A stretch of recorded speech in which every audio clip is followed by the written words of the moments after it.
ચાલો તો શરૂ કરીએ. આજે છે ને આપણે એક એવી કવિતાના શબ્દો પકડીને એક નાના ગામની મુલાકાત લઈશું. ખરેખર જોવા જેવું એ છે કે કેવી રીતે સાવ સાદા શબ્દોમાં એક આખા ગામનું, એના લોકોનું અને એના ઇતિહાસનું ચિત્ર દોરી દેવાયું છે. અને આ સફરની શરૂઆત થાય છે આટલા પ્રેમભર્યા આમંત્રણથી. હવે જુઓ, આ ખાલી બોર વીણવા બોલાવવાની વાત નથી હો. આ તો ગામના દિલને, એની ધડકને અનુભવવાનું આમંત્રણ છે. કવિનો જે પ્રેમભર્યો અવાજ છે ને, એ પહેલા જ વાક્યથી આપણને ખેંચી લે છે.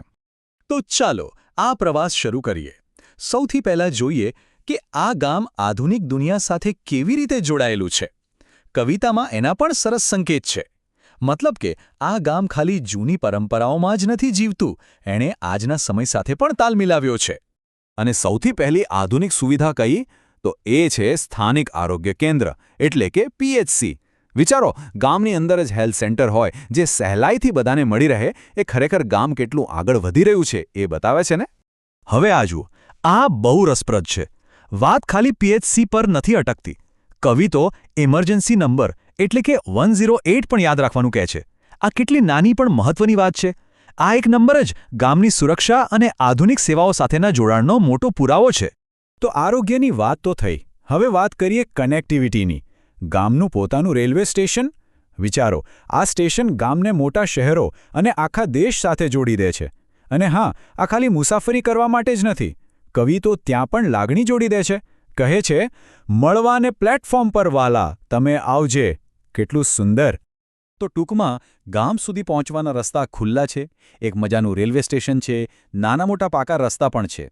બોરડી પહોંચવું એકદમ સહેલું છે. પણ જુઓ, આધુનિકતાની સાથે કવિ એક મીઠી સલાહ પણ આપે છે. હળવે રે હળવે ચાલજે. જાણે કહેતા હોય કે ભાઈ, અહીં આવો તો શહેરની ભાગદોડ ભૂલીને આવજો, આ ગામની શાંતિને માણજો. સારો, તો રસ્તા અને સ્ટેશનની વાત તો થઈ.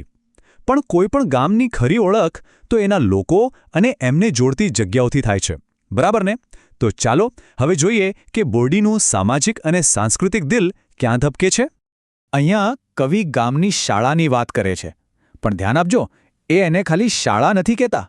એના માટે શબ્દ વાપર્યો છે વિદ્યાનું મંદિર.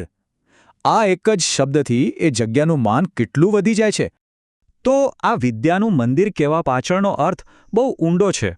આપણા કલ્ચરમાં ભણતરને, જ્ઞાનને કેટલું પવિત્ર અને પૂજનીય ગણવામાં આવે છે, એ આ શબ્દ બતાવે છે. મતલબ કે સ્કૂલ એ ખાલી બિલ્ડિંગ નથી, એ તો જ્ઞાન મેળવવાનું એક તીર્થ છે. અને એટલે જ કવિ ખાલી મંદિર કહીને અટકતા નથી. એ તો પ્રેમથી બધાને બોલાવે છે કે ભણવારે રોજ વહલા તમે આવજે. આ એક જ લીટી બતાવે છે કે ગામમાં ભણતરને લઈને કેટલી પોઝિટિવિટી છે. વિદ્યાના મંદિર પછી હવે વાત કરીએ ગામના આધ્યાત્મિક કેન્દ્રની, શિવ મંદિર. પણ કવિ ખાલી શિવ મંદિર નથી કહેતા, એ કહે છે સાક્ષાત શિવ મંદિર. આ સાક્ષાત શબ્દ વાપરીને એમણે લોકોની શ્રદ્ધા અને આસ્થા કેટલી ઊંડી છે એ બતાવી દીધું. આને મંદિરમાં શું કરવા જવાનું? દર્શન કરવા. હવે જુઓ, દર્શનનો મતલબ ખાલી મૂર્તિને જોવી એવો નથી. એનો અર્થ છે ભગવાનની દિવ્ય દૃષ્ટિ મેળવવી, એક કનેક્શન ફીલ કરવું. એટલે જ જ્યારે કવિ કહે છે કે દર્શન રે કરવાને વહાલા તમે આવજે, ત્યારે એ આપણને એક ખાસ આધ્યાત્મિક અનુભવનો ભાગ બનવા માટે બોલાવી રહ્યા છે. ઓકે, તો મંદિરની વાત થઈ. હવે આપણે એ વસ્તુ પર આવીએ જે કોઈ પણ ગામ માટે જીવાદોરી સમાન હોય છે, પાણી. બોરડીના ખેતી અને જીવનને ટકાવી રાખે છે એ પાણી.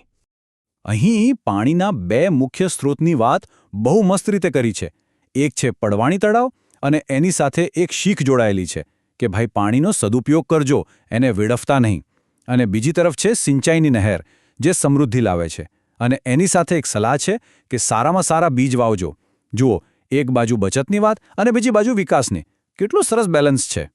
આપણે અત્યાર સુધી ગામની ઘણી વાતો કરી, પણ એનું પૂરું નામ છે બોરડી ઇનામી.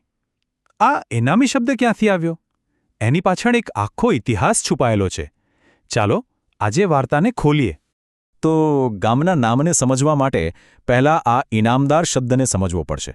જૂના જમાનામાં રાજા મહારાજાઓ કે અંગ્રેજ સરકાર કોઈની સેવાથી ખુશ થાય તો એમને જમીન ભેટમાં આપતા. આજે ભેટમાં મળેલી જમીન હોય એને ઇનામ કહેવાતું, અને જેનો એના પર હક હોય એ ઇનામદાર. અને મજાની વાત એ છે કે કવિતા આપણને નામ પણ આપે છે. બોરડીના ઇનામદાર કોણ હતા? ચુનીલાલ દેસાઈ. જેઓ આ નામનો ઉલ્લેખ થાય છે ને, એટલે ગામનો ઇતિહાસ ખાલી વાર્તા નથી રહેતો, એને એક ચહેરો મળી જાય છે. અને એટલે જ કવિ સીધું જ કહે છે, ઇનામી રેવું નામ વાલા, તમે યાદ રાખજે. આ એક સૂચના જેવું છે. કવિ બહાર દઈને કહે છે કે આ નામ ભૂલતા નહીં, કારણ કે ઇનામી એ ખાલી એક શબ્દ નથી, એ ગામની ઓળખ છે, એના ગૌરવશાળી ભૂતકાળની નિશાની છે. તો બસ આપણી આ નાનકડી સફર હવે પૂરી થવા આવી છે. અને જુઓ, કવિ આપણને પાછા ત્યાં જ લઈ જાય છે જ્યાંથી આ આખી વાત શરૂ થઈ હતી. ફરી એકવાર એ જ પંક્તિઓ, પણ આ વખતે આખા ગામની ઓળખાણ કર્યા પછી આ આમંત્રણનો અર્થ જ બદલાઈ જાય છે નહીં. હવે આ ખાલી બોર વીણવા માટે નથી બોલાવતા. હવે તો આ એક એવા ગામનો ભાગ બનવા માટેનું આમંત્રણ છે જે ગૌરવશાળી છે, આધુનિક છે, છતાં પોતાની પરંપરાઓને સાચવીને બેઠું છે અને સૌથી વધુ તો પ્રેમથી છલકાય છે. તો આ હતી બોરડીની વાર્તા એક કવિતાના શબ્દોમાં. પણ આ સાંભળીને એક વિચાર જરૂર આવે કે દરેક ગામની, દરેક શહેરની, દરેકના વતનની આવી જ કોઈકને કોઈક ખાસ વાર્તા તો હોય જ છે. બસ એને સાંભળવાની અને શોધવાની જરૂર હોય છે. કદાચ આપણા પોતાના વતનની પણ, ખરું ને?